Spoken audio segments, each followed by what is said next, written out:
Bienvenue dans ce nouvel épisode.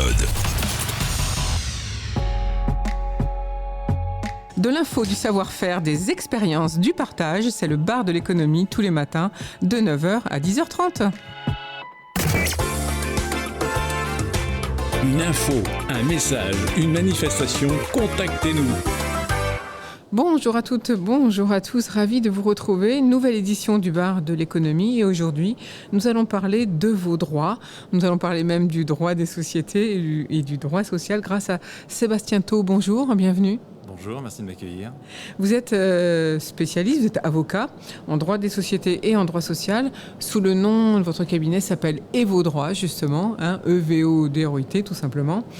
Alors peut-être on va brosser le premier sujet, les premiers conseils du jour. C'est au niveau du droit des sociétés. Alors vous intervenez bien sûr dans tout ce qui est la création, l'évolution, et puis peut-être aussi au niveau des associés. Donc, quels sont les écueils éventuellement à ne pas, auxquels il faut faire attention, notamment lorsque l'on crée sa société, peut-être dans les statuts tout simplement? Vous avez tout à fait raison.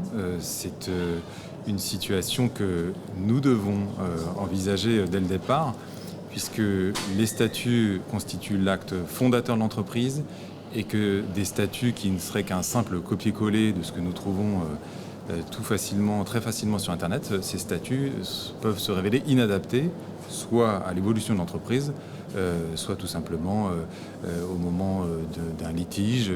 On peut se retrouver avec des statuts totalement inadaptés si nous n'avons pas fait attention à la rédaction de ces statuts lors de la création de l'entreprise. Donc, notre premier conseil, évidemment, c'est de se faire assister par un avocat lors de la rédaction des statuts et de ne pas se contenter d'un formulaire type que nous trouvons hélas assez facilement sur notamment Internet, sur Internet et de se contenter de cela. C'est vraiment un écueil à éviter.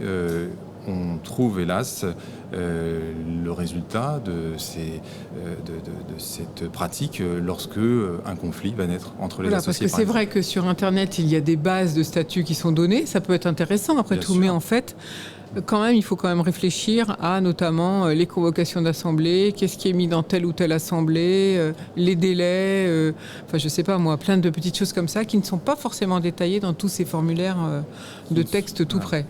Qui ne sont pas détaillés et ne serait-ce que le choix de la structure, puisque le Code de commerce nous offre la possibilité de choisir entre plusieurs types de structures. Ce choix de la structure, il se fait en considération d'éléments purement juridiques et ces éléments doivent être appréciés avec un conseil juridique, à mon sens, pour choisir la bonne structure. Aujourd'hui, il y a beaucoup de jeunes entrepreneurs qui choisissent la société par action simplifiée parce qu'elle offre un peu de souplesse. Pour profiter pleinement de cette souplesse, il vaut mieux se tourner vers un conseil juridique, un avocat, plutôt que de recopier des statuts types qui ne permettent pas justement de profiter de la souplesse de la réglementation relative au SAS. Alors qu'est-ce que vous appelez la souplesse d'une SAS par rapport à une SA ou une SARL? Alors c'est surtout par rapport à la SA, c'est qu'elle n'exige pas un nombre minimum d'associés. Nous n'avons pas une réglementation aussi stricte que pour les sociétés anonymes. Par rapport à la SARL, il y a une grande différence puisque la SARL est très largement codifiée dans les détails même par le Code de commerce, ce qui n'est pas le cas de la SAS, qui laisse la possibilité d'aménager la direction de l'entreprise, d'aménager les modalités de convocation, d'aménager les modalités de transmission des actions. Nous avons beaucoup plus de souplesse au niveau de la SAS. Donc il faut en profiter, et pour en profiter, il faut avoir un recours, à mon sens, à un professionnel. Est-ce que ça dépend un peu de l'activité qu'on envisage de faire ou pas du tout finalement de choisir son statut juridique ? Je dirais que non, le choix de la structure va être assez indépendant de son activité, sauf si on pratique une activité libérale. Le législateur, à ce moment-là, propose des sociétés adaptées aux activités libérales, si vous êtes médecin, kiné, infirmière. Alors avocat. Sébastien Thau, on pourrait peut-être rappeler les montants minimums de création selon chaque structure. Donc on a dit la SAS, quel capital faut-il ? Alors pour la SAS, vous n'avez aujourd'hui pas de capital minimal. Pas de minimum. Voilà. Pour les SARL. Et puis, l'avantage, c'est qu'on peut être un associé, ça s'appelle la SASU dans ces cas-là. Tout à fait. La société associée unique. Tout à fait. Comme le URL, vous pouvez avoir un capital minimal extrêmement bas. Donc, de la même manière avec un associé unique. Mais alors quel intérêt entre la SASU, donc l'associé unique, et la EURL, où là aussi c'est une entreprise en nom, où on est tout seul? Oui, alors le URL, encore une fois, va dépendre directement, dans la droite ligne, nous sommes dans la droite ligne de la SARL, donc avec une codification qui est quand même très, très importante. La SASU va vous permettre d'envisager dans l'avenir, finalement, dès la création de la structure, d'envisager l'arrivée d'autres associés. Vous n'êtes pas tout seul peut-être pour toute la vie de l'entreprise. Et donc, vous allez pouvoir aménager vos statuts. Si vous envisagez notamment votre statut d'associé, mais un investisseur qui va rapidement intervenir dans votre structure, vous allez avoir la possibilité d'aménager vos statuts avec la SASU, ce qui ne sera pas le cas de l'URL. Donc on privilégie souvent cette forme-là. Voilà, donc si on vous a bien écouté, donc si on a envie d'avoir des associés, donc de se développer, il vaut mieux partir sur une SASU. Et par contre, si on est plus une activité de type artisanal, il vaut mieux rester en URL. Exactement. Mais les avantages ou les conditions, de sécurité sociale, c'est pareil qu'on soit en EURL et en SASU. Je veux dire, on peut être salarié des deux structures. Au sens droit social, c'est-à-dire au sens du Code du travail, vous ne pouvez pas dépendre du droit du travail lorsque vous êtes à la tête, que ce soit une SARL ou une SASU, une SAS ou une EURL. Vous n'êtes sous la subordination de personne. Donc par définition, vous n'êtes pas salarié. En revanche, vous pouvez cotiser un certain nombre de caisses et dépendre du statut des travailleurs indépendants, effectivement, dans certaines situations. Mais il faut bien imaginer que vous n'aurez jamais le statut plein d'un salarié en étant à la tête d'une entreprise, puisque par définition, vous n'êtes sous la subordination de personne. Bien sûr. Donc c'est des appréciations qui peuvent être d'ordre social ensuite, en termes de cotisation, qui vont permettre de différencier au cas par cas. Et là, vous aidez vos clients à faire un petit choix, vous faites des projections financières, ce genre de choses? Oui, on va les aider à s'orienter vers telle ou telle structure, évidemment. La plupart du temps, on vient nous voir avec des projets déjà. Alors c'est là où on doit travailler avec eux et des projets de statut. Alors c'est là qu'on doit travailler avec eux, parfois pour leur dire qu'il faut abandonner malheureusement cette trame pour travailler sur quelque chose de plus précis qui leur corresponde davantage. Bien sûr. Alors on peut aussi, au niveau du droit des sociétés, vous contacter si on veut faire évoluer sa société, donc juridiquement toujours bien sûr. Donc on est toujours dans le droit des sociétés. Oui, ça, évidemment, c'est l'arrivée de nouveaux associés. On a régulièrement cette situation, l'augmentation de capital, la sortie de certains associés, avec parfois la mise en œuvre de pactes d'actionnaires qui ont été rédigés en amont, évidemment. Est-ce que c'est intéressant d'avoir un pacte d'actionnaires? Et si oui, dans quel cas? Alors, ça va être intéressant, notamment dans l'hypothèse où vous souhaitez qu'un des associés bénéficie d'un système de sortie aménagé lorsqu'on a envie, on anticipe déjà la sortie d'un associé à une date précise. Ça peut être lié à son âge, ça peut être lié à une situation particulière. Vous allez anticiper ce genre de situation dans un pacte d'actionnaires qui va prévoir potentiellement les modalités de la sortie, ce qui n'a pas à figurer nécessairement dans les statuts qui ont vocation à s'appliquer à l'ensemble des associés et non pas à une personne en particulier. Donc on va aménager par exemple la sortie de la structure. Ça peut concerner également la situation d'investisseurs dont on veut limiter un certain nombre de pouvoirs au sein de l'entreprise. Donc le pacte d'actionnaires, c'est vraiment quelque chose d'assez libre, hein. On va y trouver énormément de choses et il est à prévoir, à mon sens, si vous avez déjà une idée précise de ce que vous souhaitez pour votre structure, son évolution, vous pouvez le prévoir dès la constitution. Alors prenons un cas concret, moi je pense par exemple à une start-up qui a besoin de fonds et qui doit souvent, si elle recherche des investisseurs, abandonner une partie de ses actions. Donc les propriétaires, les jeunes ou moins jeunes propriétaires doivent abandonner.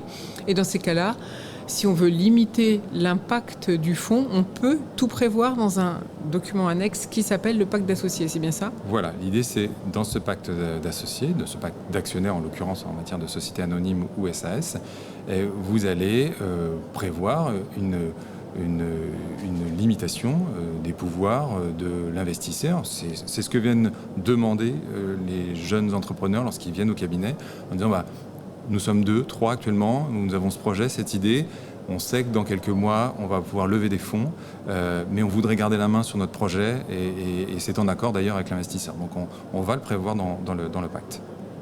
Et ça permet une sortie plus facile de l'investisseur. Par exemple. Ou alors, on peut aussi peut-être réduire...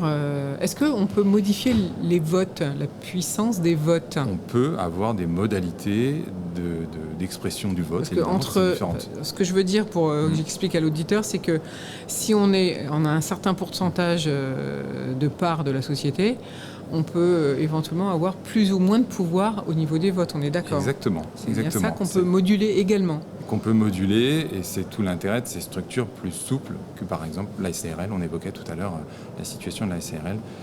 On va avoir des choses beaucoup plus adaptables. Voilà. Plus adaptables. Ouais. Alors, que se passe-t-il si, en tant qu'associé, malheureusement, ça peut arriver, on ne s'entend plus? C'est un cas malheureusement assez courant dans sa vie d'associé, dans sa vie parfois dans sa vie de couple. On assimile parfois la rupture entre associés à une forme de divorce.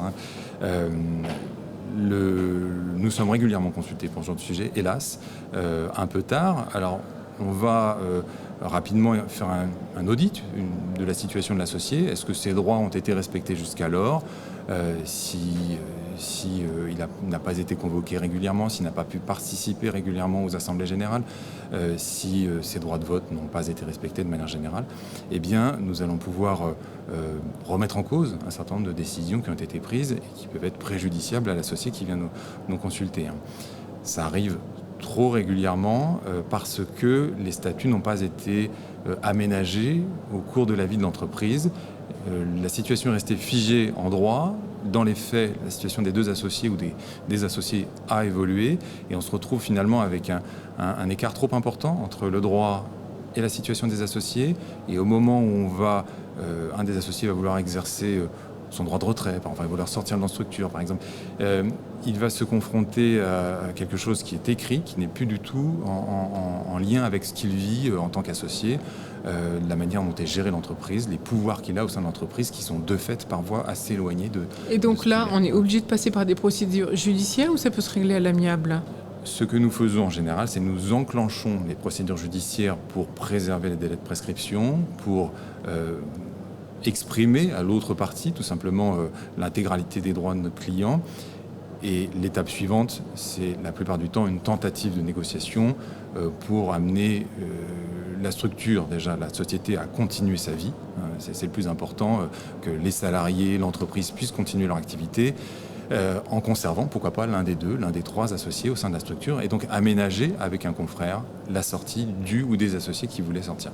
Donc ça, c'est quelque chose qu'on fait très régulièrement. Merci Sébastien Thau. Je rappelle que vous êtes avocat spécialisé en droit des sociétés et droit social pour votre propre cabinet qui s'appelle Et vos droits. Alors, continuons cette interview, si vous voulez bien, parce que vous venez de citer le mot, c'est le mot transmission. Est-ce que là, dans les statuts, on peut prévoir des choses aussi, où est-ce qu'il faut ou pas, ou est-ce qu'il vaut mieux le faire évoluer plus tard? Alors c'est évidemment très difficile d'anticiper les modalités selon lesquelles l'entreprise sera transmise. Il peut y avoir malheureusement le cas du décès de l'un des associés, du fondateur, du dirigeant d'entreprise. Les statuts, la loi prévoit par défaut un certain nombre de choses, mais si c'est trop verrouillé au départ, ça peut empêcher une reprise de l'activité par les ayants droit, ceux qui restent. Donc il faut aménager les statuts lorsqu'on anticipe ce genre de situation pour anticiper sa transmission au profit de son épouse, son époux, ses enfants, si on le souhaite.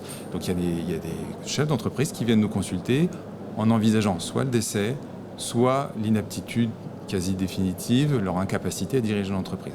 Donc on va mettre en place, parfois même avec des notaires, des mécanismes qui permettent une reprise du pouvoir le temps de l'inaptitude ou alors définitivement si le chef d'entreprise n'est plus apte. Ça, c'est des points à ne pas oublier, pareil, lors de la création, j'imagine, de ces statuts, voilà. non? C'est évidemment la création des statuts, mais également en cours de vie de l'entreprise. Le chef d'entreprise a déjà une expérience importante, il se projette sur sa retraite.